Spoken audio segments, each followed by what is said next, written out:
Hey friends, we are back for season 2 of Once Upon a Project. I'm your host, AJ Perrone, design futurist with Sandow Design Group, home to many of your favorite brands like Interior Design, Metropolis, ThinkLab, and Design Milk. Once Upon a Project prides ourselves on not just looking at the pretty pictures of a finished design project, but digging and understanding the story behind the project. I'm excited to say that Shaw Contract will be our amazing sponsor for all of Season 2. So thank you, Shaw Contract, for helping us bring some unique stories to life. Visit shawcontract.com to learn more about their creative flooring solutions. I first met our guest, Michael Ford, at an interior design event in 2021. And I have to say, at first, I didn't understand the relationship between design and hip-hop music and what he was doing, which is a bit baffling to me because my partner is a music composer, and I feel like all we do is talk about design and music and their similarities. But the more I talked with Michael, I understood. And the more I saw his impact, I was awed. And I can't wait to share his story with all of you. My name is Michael Ford. I'm a licensed architect, and I'm also known as the Hip Hop Architect. I run a program called the Hip Hop Architecture Camp. This is a free program that we run throughout the United States, which introduce underrepresented youth to architecture, design, and urban planning. Also have my own practice. It's called Brand New Design. We focus on projects which increase the quality of life for the people who will use the spaces and places that we create. Some of the fun projects I'm working on right now includes the Universal Hip Hop Museum in the Bronx, and also the Black Inventors Hall of Fame in Newark, New Jersey. I'm excited to share a little bit of my journey with you all today. I'm known as the hip hop architect, and for some people, it's baffling. Like, how do those two seemingly unrelated items, how do they come together? For me, it started off as a graduate student at the University of Detroit, Mercy.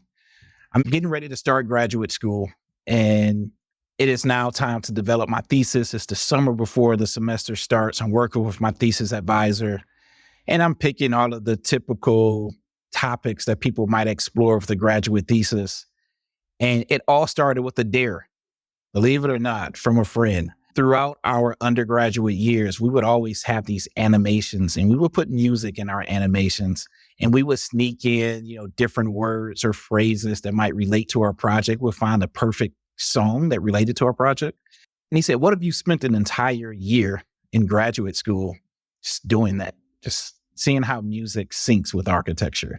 And that prompted me to change all of the other things that I was thinking about, like the livable skyscraper. One day we'll be living in a skyscraper. We'll never go outside because everything will be in there. I might get bored with that after a couple of months, but this music thing, I don't think I'll ever get bored with that. So first day of grad school, all of the graduate students, you stand up and you share a brief about your graduate studio studies. Again, I've been working on something the whole summer. When I stood up, I said, mine is going to be about merging hip hop culture and architecture. My thesis advisor kind of looks at me like, what is he talking about? This is not what we discussed at all. So it was, again, a fun dare from a friend, but I'm glad that he made that suggestion, because what it was, as a graduate student and throughout my years of architecture school, you learn about how other cultures, other eras in time, other movements, they sometimes culminated or included a style of architecture. So every significant era in time, every significant cultural movement had an associated architecture. And the question was, what is that for African Americans, for Black people in America? What is our style? What is our approach? And those were some of the questions I was asking myself. And how can hip hop, which is this very vibrant culture, it is a culture that started in inner cities in the United States, like the Bronx, and was disseminated across the globe. How can we take this culture take all of the elements within the culture and now create an architectural style, not unlike any of the other past significant periods or eras in time. So that's what started it. And after school, I just wouldn't stop talking about it. My first job, shout out to the folks at Hamilton Anderson Associates, Rainey Hamilton, gave my first job out of school. Every opportunity I'm talking about hip hop architecture. I'm trying to incorporate it on every project that comes through the door, trying to incorporate things to the point where Rainey said, you know what? I need to have you go speak at a conference so you can get this out of your system. So he pays for me to go to my first NOMA conference, the National Organization of Minority Architects. At the NOMA conference, I presented my graduate thesis. And to my surprise, everybody gravitated towards it. They asked me to come back, do another presentation. People are asking me to come to their schools. There's conversations happening throughout the NOMA conference now about the thesis and how do we move it forward, et cetera. So I never put it down and continue to go to places and spaces because I started to see that this was a way to not only get people who are currently practicing excited about architecture beyond what it is they may be working on or beyond the aesthetic approaches or programmatic approaches they've seen to date. But I also saw that this could be a tool for introducing new and prospective practitioners.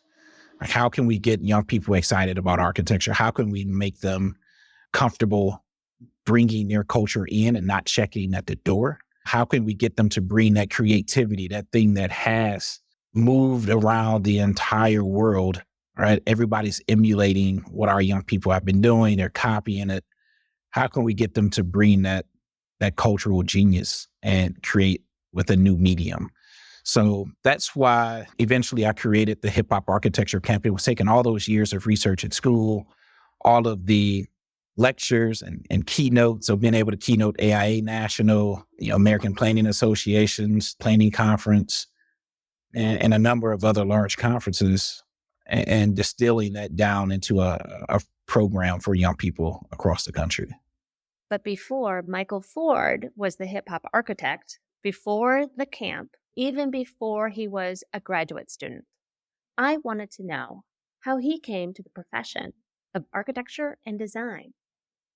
So when I was younger, I was introduced to architecture in a non-traditional way. I didn't grow up saying I wanted to become an architect. I grew up in Michigan in a city called Highland Park. Highland Park is bound on all sides by the city of Detroit. I often say Detroit takes our thunder at times because Highland Park is where Henry Ford invented the assembly line. It was in Highland Park, Michigan. That's where I was born and raised. So I grew up wanting to design cars.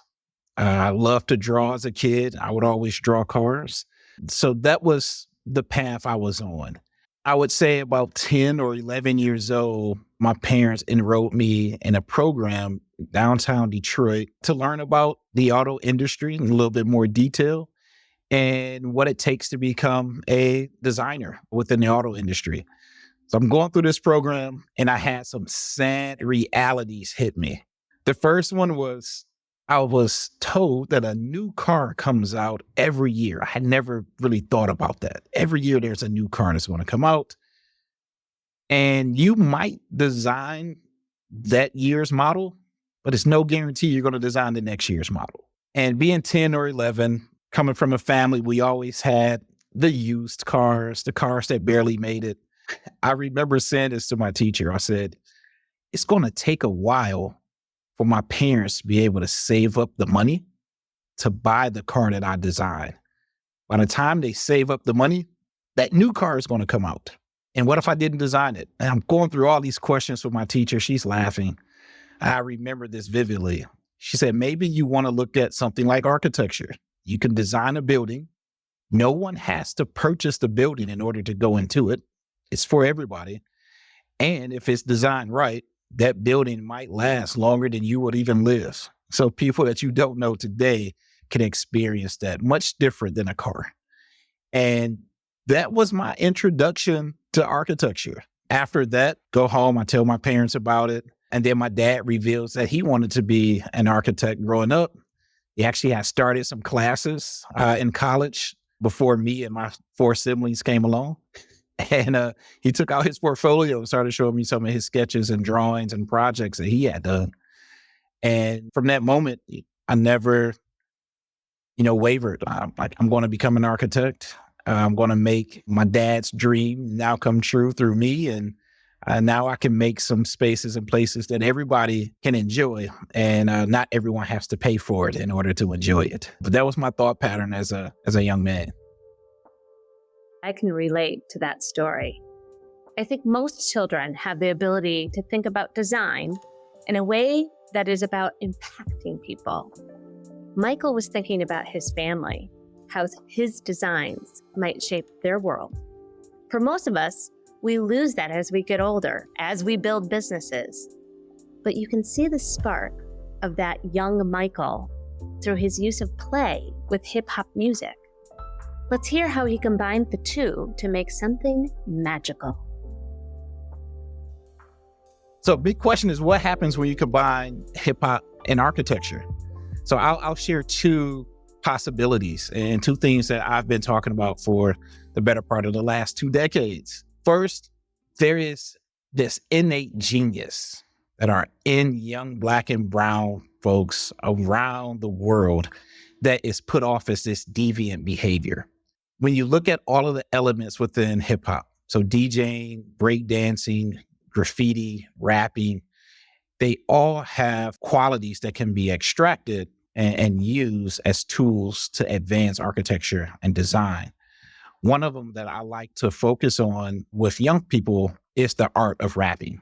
Rapping, when you really understand this lyrical dexterity of the MC, like they are doing math that's so complex that you don't even recognize that it's math. Like they are creating rhythms and patterns and textures, and they are doing this at times, instantaneously, very impromptu, the freestyle, right? They're making up a story. They are counting bars and they're syncing it with sometimes music that they've never heard before. It's music produced on the spot, right? So it's so many calculations that are happening in their head, but people at times look at it as a deviant behavior. There's kids rapping again. It's like, no, let's look at what they are doing. Most people don't understand hip hop and all of its elements, which I think works to my advantage. And I love that question. What happens when you mix them? Because if nobody knows what happens, then, this lane stays pretty clear for just a few people and it's not overcrowded. But when we can extract the rhythms and the patterns and textures that are created by rappers, we can now start to make textiles. We can start to design neighborhoods and cities. We can now start to design facades of buildings that recall, again, these rhythms and patterns that have already been enjoyable, right? It's an enjoyable palette, right? And now how can that palette be experienced instead of sonically? How can you experience that palette visually? And MCing is just one. You look at breakdancing, I do these fun experiments called the structural stability of breaking, right? Can you understand the forces exerted by breakdancers on certain parts of their body, right? Can you understand the structural stability of breaking? And can you convert those structures into other items? And the last thing is, it's not just an aesthetic approach. I always tell people hip hop architecture is not this whimsical thing that looks like the curves, or it's, people want to put it into one box that it must be whimsical or whatever else that other people have used to describe it. Beyond any aesthetics, I think what combining hip hop and architecture does is it allows all of the design professionals to explore how important our design professions are and how much we actually impact the lives of people who use our spaces directly or indirectly. So I call hip hop this post-occupancy evaluation of modernism, meaning that if we can just stop dancing and bobbing our heads and moving to music, especially we can just slow it down and listen to it, we will hear this unfiltered, unsolicited, very raw evaluation of design. And oftentimes, as I'm working with developers, city leaders, it's like, well, we're having problems getting Black and brown folks to come sit down and tell us what they want to have in their communities or get them to respond to development. Like, no, you're not having problems. They just don't want to come fill out that checklist. They've been giving you this unsolicited review.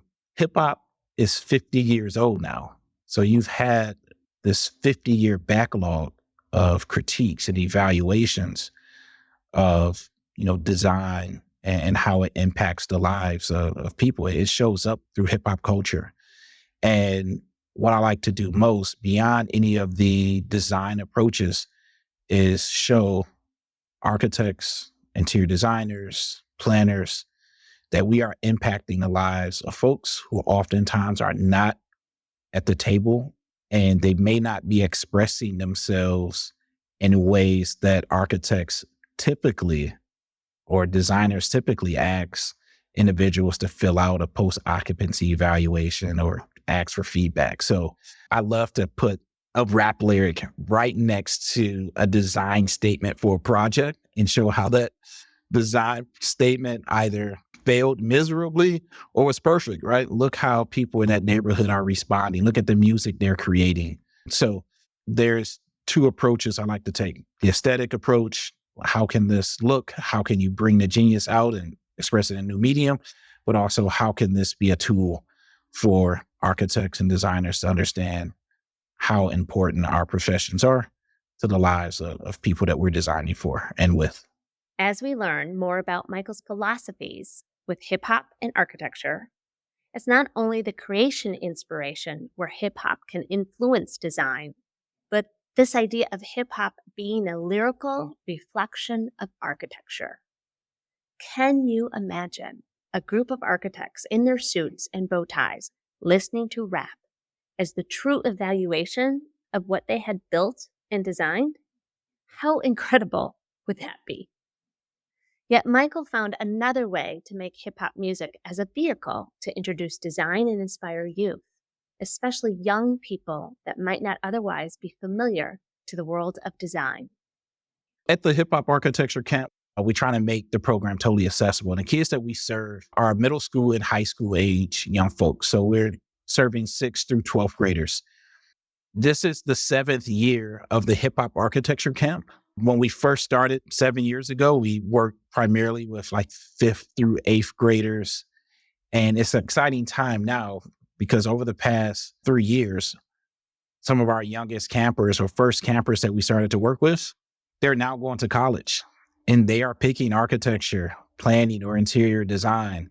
I got to admit, and I always tell folks, it is totally free.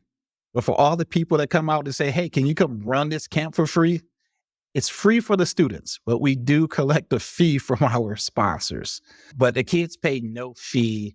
So thanks to our sponsors and partners out there, folks like Material Bank, Miller Node, Shaw Contract, and other partners that we have, we're now starting to give away scholarships to those students. So past camp participants, we give away a $10,000 scholarship so that they can go ahead and go to college and bring all of that goodness that they got from the hip hop architecture camp, to their college studies. The hope there is that this approach will increase the retention rate for students in schools of design, because now they see a purpose.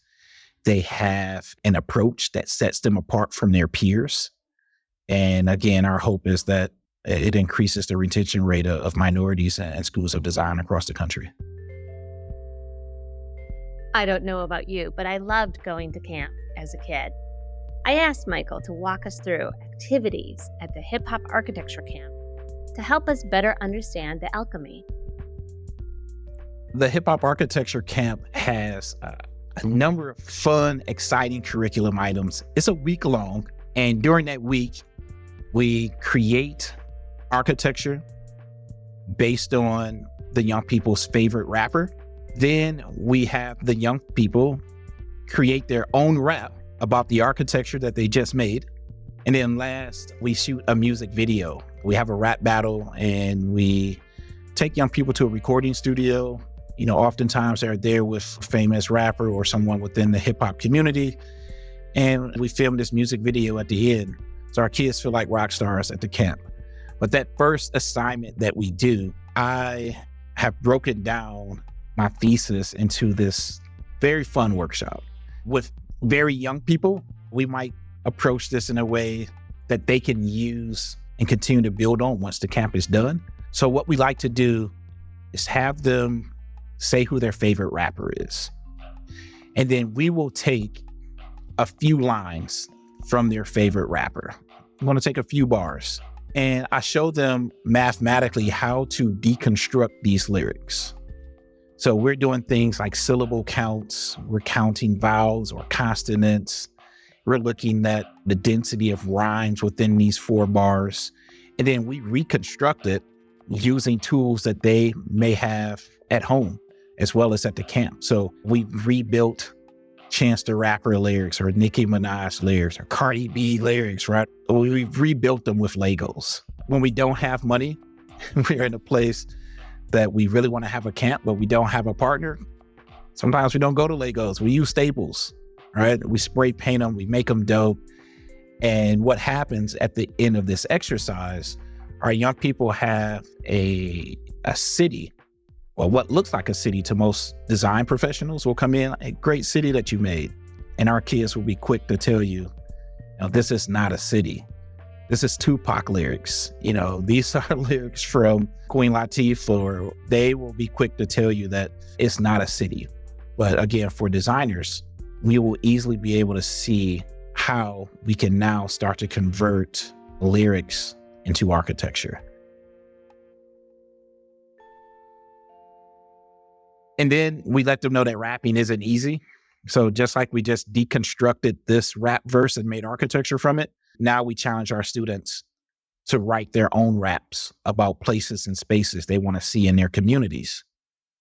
They are responding to the places and spaces that you've created, the policies that are housed within those places and spaces. So 50 years from now, can we change the tune of the music as we start to create better environments?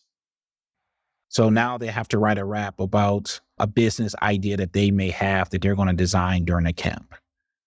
And they have to be just as complex as they write the rap. They have to think about textures and patterns, rhyme density, right? Vocabulary, right? The larger the word, the larger the building or structure or elements within the building might be. So we look at writing not just for the sonic value that you get from it, but we look at writing from a visual aspect as well. So how does your rap look? It's getting kids to explore hip hop in a totally new way. And then last but not least, I think the best thing about our curriculum and one of the most unexpected things is when we do have design professionals as volunteers, or when we do have a rapper who comes and join us, right? Especially these rappers who've been all around the world, like a Lupe Fiasco, who's been a great partner with the camp since the first day we connected. When they come into the camp and a kid hands them a model of Legos or a model of staples, they're like, here's your song. And at first they don't get it. It's like, oh yeah, that's cute, kid. Great job. And then the kid points at each piece as they rap the song. Their minds are blown. And inevitable, at the end of every camp, people say, can we do this for adults? So there's been a series of workshops for professionals that have happened at the end of camps. Now that we know about Michael's journey and what guides his practice in purpose and design, let's get into his professional work. At NeoCon 2023, the floors were buzzing with excitement about a particular collection that was truly unlike any before. A new collection of rugs and broadloom carpet from Shock Contract and the Hip Hop Architect. It's inspired by the 5 elements of hip hop: graffiti, DJing, emceeing, breakdancing, and knowledge. I've been waiting months to learn about how this award-winning collection came to be. Yeah, so In starting my practice, a brand new design, I originally sought out to go after as many architecture commissions as possible, right? Really focusing in on improving the quality of life, working on cultural institutions. Where do we tell our stories? And then I started to say, Mike, you're acting like a typical architect, right? Where's the hip hop architect? Where is that guy? And wanted to explore other avenues. Like, how can I now advance these studies, these approaches to design that I've passed on to young people? And I wrote a thesis about, I've lectured around the world about what's next. And, I had a great chance meeting some of the folks at Shaw Contract and just talking my stuff, talking about the genius that's within hip hop culture and, sharing this idea that you can extract this information from the elements and create a number of different things. It's like, hey, where's the carpet? Where is, can that become a carpet? Can that become a rug? Are there ways to bring that genius into product design, and not for the sake of designing a fun product, but how can we as Shaw support the hip hop architecture camp and that genius? And I challenged Shaw by saying, how many minority designers have you worked with in the past? And I also told not just Shaw, but all of the companies who are on this call, that they have the ability to elevate a minority designer overnight by collaborating with them. This will increase the visibility of minority designers. And you're not doing some charity work because they're going to bring some dope shit to your line. So after those discussions, it's like, all right, well, I never intended it to be me. But I always said, you can work with somebody. I'm trying to advocate for others. And it came back to, well, we love all the stuff you said about hip hop. Let's do that. So with Shaw, we created a rug line that was released this year at NeoCon. The line is based on the 5 elements of hip hop. So DJing, breakdancing, MCing, graffiti, and then the 5th element being knowledge. So I explored each one of those topics and created a series of rugs. And the amazing thing that Shaw wanted to do was, all right, we can take a percentage of the proceeds from this line and then fund hip hop architecture camps. And not only are we going to take a percentage of the proceeds, we'll just fund some camps outright. Let's go ahead and fund some camps. We love this process. Let's get this into the hands of as many people as possible. And now we can get the broader design community involved. If they spec the carpet on a project, they're also supporting the hip hop architecture camp. So it's a great collaboration with them. To my surprise, the collaboration with Shaw won some pretty amazing awards. We released the line at NeoCon and we won the Best of NeoCon Gold for flooring. We also won the Best of NeoCon Innovation Award. That Innovation Award goes across all of the products at NeoCon. And we also won the HIP Award from Interior Design Magazine. So again, unexpected. It's my first product that I designed, but it was very well received. I think not only the product, but also the mission with the product. It was a great collaboration, and I'm hoping it's just the start of architecture and design related products. Seeing the value of collaborating with people within the hip hop community. We're the last untapped profession, if you will. Interior design, planning, and architecture, even with all the work that has been done to date by myself and others who've joined the conversation, still, I don't think we've tapped exactly what can happen when we combine these two worlds.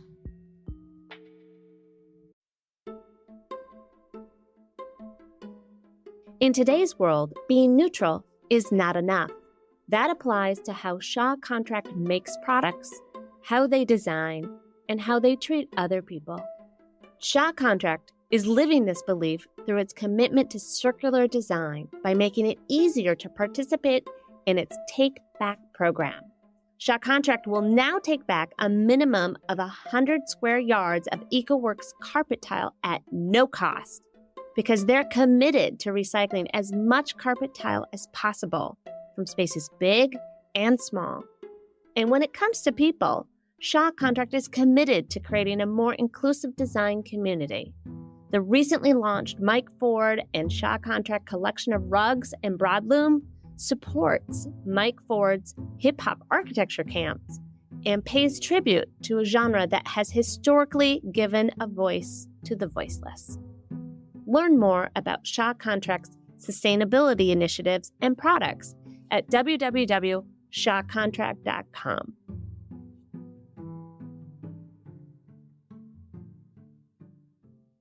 You definitely can hear how this has been a new frontier of innovation for Michael and all he works with. And it makes me wonder, what other frontiers are yet to be explored that we're passing right on by?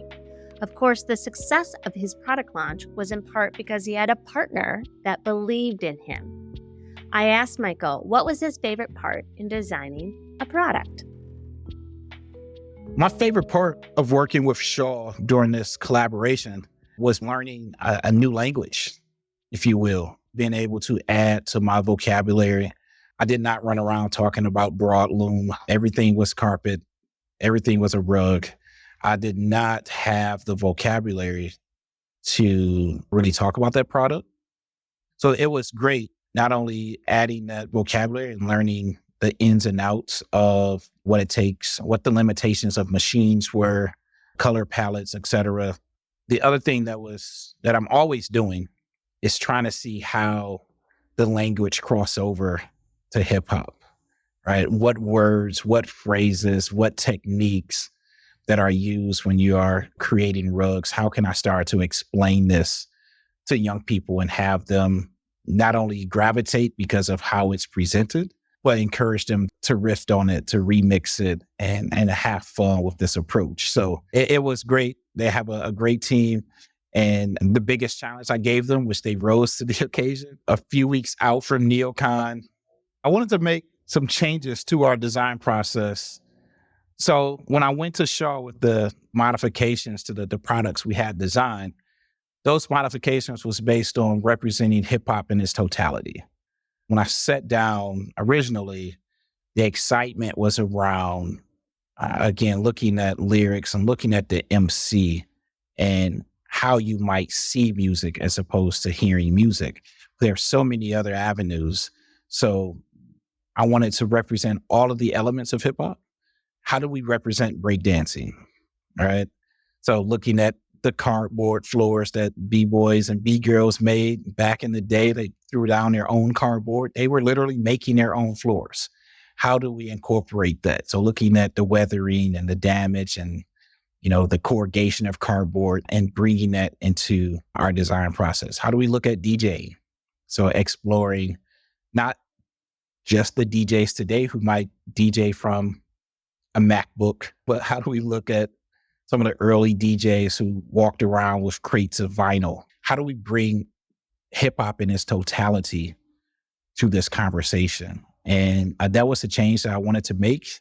Everybody was like, yes, let's do it. I gave a little speech hoping that they wouldn't think I was crazy. And they're like, yes, we totally agree. Let's do it. They brought people around the table to help make those changes. And we didn't miss a beat. It was shown at NeoCon, and I think we all were glad for the last minute tweaks because we walked away with some great awards and being able to impact, I think, that many more people since we won those awards. Shaw was the perfect partner because they did not want me to check our culture at the door, if you will. They are clearly one of the world's experts at flooring. They've been doing it. They do it amazingly well. And they're the expert there, but they make sure that they carve that lane. Like, here is an expert on hip hop that we're going to combine our expertise with, as opposed to leading this process ourselves. They easily could have said, well, we'll make our own version of hip hop carpet. I think they would have received their fair share of criticisms. In doing so, I think they also realized that is like, how can we be authentic and how can we use our platform? How can we use our reach to the design world? How can we use Shaw as this vessel to help increase diversity within the design professions? It's not only donating to a program, but it's also showing that we're willing to do some collaborations and lead the way and hopefully, have others follow. But yeah, Shaw was great. I mean, everybody at Shaw, from their marketing teams to their design leadership, they were all fully invested in this idea. You can hear the epiphany Michael and the Shaw team had about the collection moving the inspiration to the 5 elements of hip hop. When I think about elements and design, it leads me to think about how design of space is created. So it led me to ask Michael about a very high-profile architectural project he has been newly commissioned for, the Universal Hip Hop Museum located in the Bronx. I really wanted to know his process for creating architecture and how he would bring those elements into the physical space. So the Universal Hip Hop Museum, in my words, not theirs, it's probably one of the most important projects happening in hip hop right now in the world.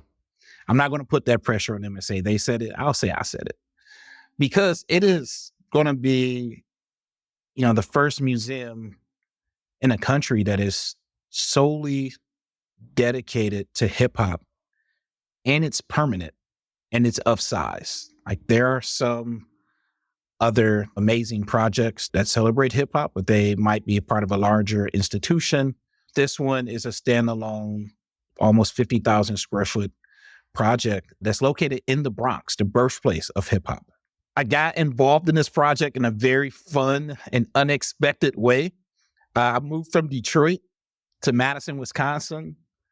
And no joke, I thought like my hip hop life is over. I'm moving to Madison. I knew nothing about Madison at the time. Shout out to the folks in Madison.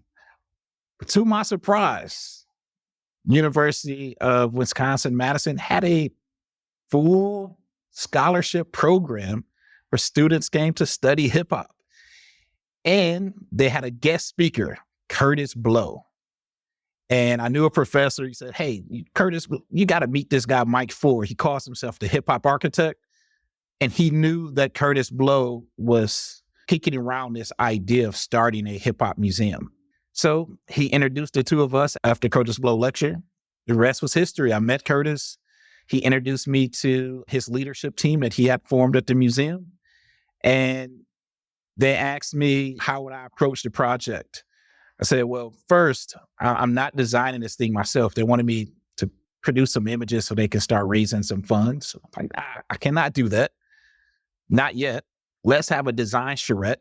Let's bring, hip hop artists that represent all the elements. Let's bring them together. And then I'm going to bring Black architects. I'm going to bring them to the table. Let's all sit shoulder to shoulder and talk about what this museum should be, so that the weight of the museum is not on this image that I might produce in a silo. That's not how we work as architects. I say, okay, well, how can you do it? I say, yeah, we'll do a design charrette.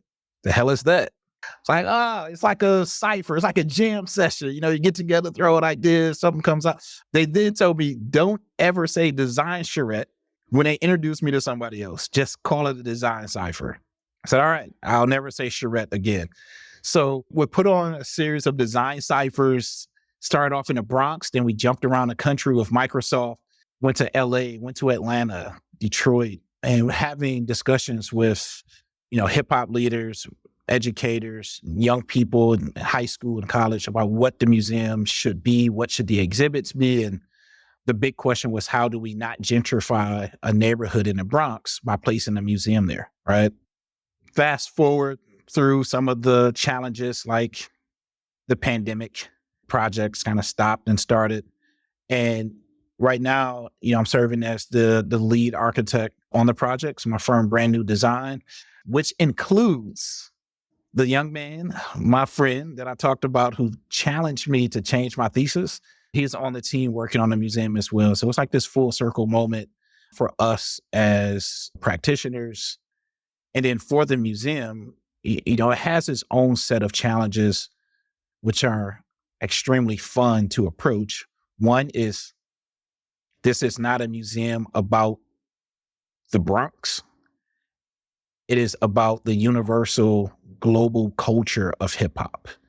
So with that comes everybody's definition of hip hop. How you define hip hop in the Bronx is different from LA. It's different from Houston, Texas. How you define hip hop in the United States is different from Canada, right?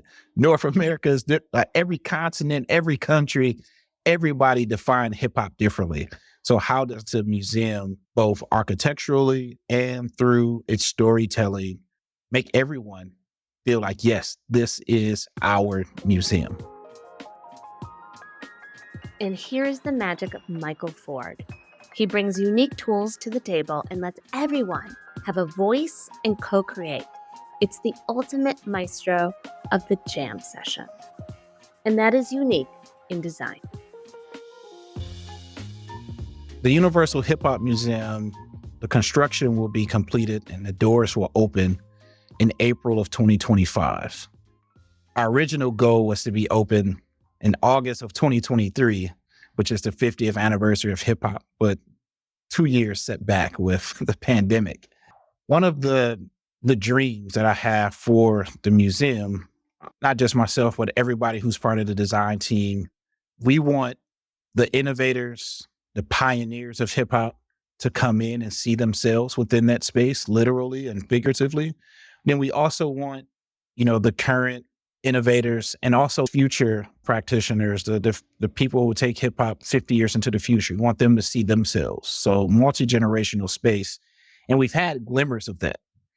So on August 11th of 2023, so last month, we were able to unveil our cornerstone for the museum, which bears the words or the lyrics from the notorious B.I.G., which says, "It was all a dream, and you never thought that hip hop would take it this far." That is something that the museum stands by. It is the way that they move and they operate. You never thought that hip hop would take it this far.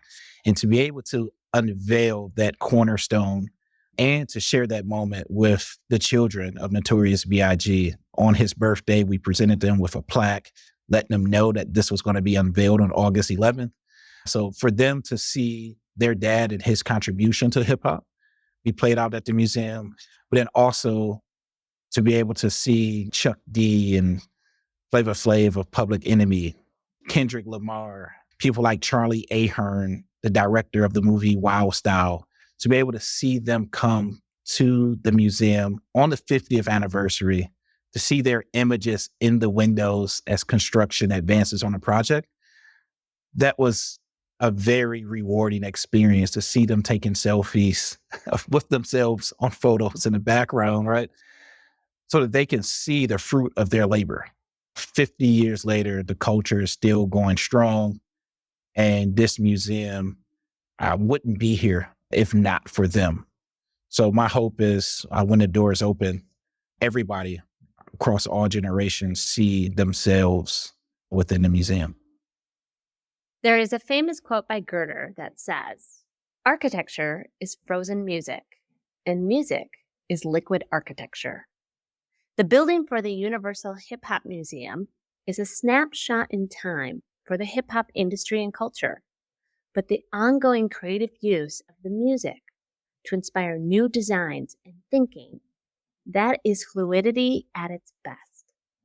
Michael's approach is progressive, and I asked him, what do hip hop artists think of his work? Does he get any negative feedback?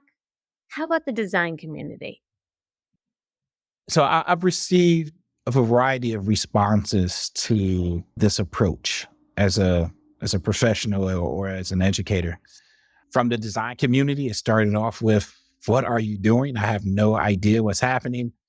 But as organizations and individuals within organizations have started to understand, as people have come to hip hop architecture camps, They may have come to some of those smaller seminars or workshops I was doing at conferences. And they're like, man, no, you need to tell this to everybody, right? So now AI International or 100 Giants of Design, people putting me in places and spaces where the masses could hear me. The design profession is starting to wake up and realize the genius that hip hop is and how it's impacted other design fields. Within hip hop, it's always been a positive response. When I first started working on the Universal Hip Hop Museum, one of the proudest moments was when your favorite rapper's favorite rapper, his name is Rakim, when he said, "You're essentially doing with bricks and mortar what I've done all my life with words." And I'm like, yeah, can you say that again? If I have somebody write a story about the museum one day, he's like, yeah, we can make that happen. So the response from the hip hop community, they've been excited to see graffiti, to see breakdancing, to see rap, to see their genius showing up as a new medium. They've always supported it. They brought other people to the table. So once one rapper sees it, they understands what it is. They now bring their producer. They now bring people that they've worked with as far as graphic design. They bring more people to the table. So it's been a positive response from the hip hop community and a up and down response from the design community. My last question for Michael was a big one. What do you want to be remembered for at the end of your life? When Michael Ford is no longer here, I would hope that my legacy is not measured by the amount of buildings I've designed, the amount of projects I may have played a role in bringing to life. I would hope that my legacy is measured by two things. One, how many people did I introduce to design and the power that is within design? And then also, how many people did I make realize the power that they actually have as designers? The power to challenge systems, to challenge policies, and make space and place something that is not only welcoming for all, but empowering to all. That will be greater than any building. It will impact generations that are not here once we understand and really harness the power that we have within design. That goes beyond that one car that I always wanted to design, right? This is now something that'll be around much longer than I will. One thing that I want to share that I haven't talked about is really just a thank you to hip hop. Hip hop is 50 years this year. And there's a big thank you that's owed to, they're now seasoned vets, but these were young teenagers who went against the grain. They challenged what the idea of art is, what is fashion. They challenged what is music. And when told not to do it, they stuck to it. And they have created a global phenomenon. They have created an avenue that has probably created the most millionaires within the Black community. They've created a culture that it goes against the norms. And I just want to say thank you to all the folks who took those tough conversations from parents, from teachers, from record labels, from art galleries, and they went against the grain, and we stand on their shoulders. And at times, I noticed that same thing myself, challenging the system. What is architecture, right? There's a certain way to practice it. There's a certain way to talk about it. There's certain inspirations that you pull within your work, and going against that system is something that I'm not unfamiliar with. And I know for them, it was even more challenging. So thanks to all the giants out there of hip hop. And, we stand on your shoulders and hope to push the culture through the next 50 years.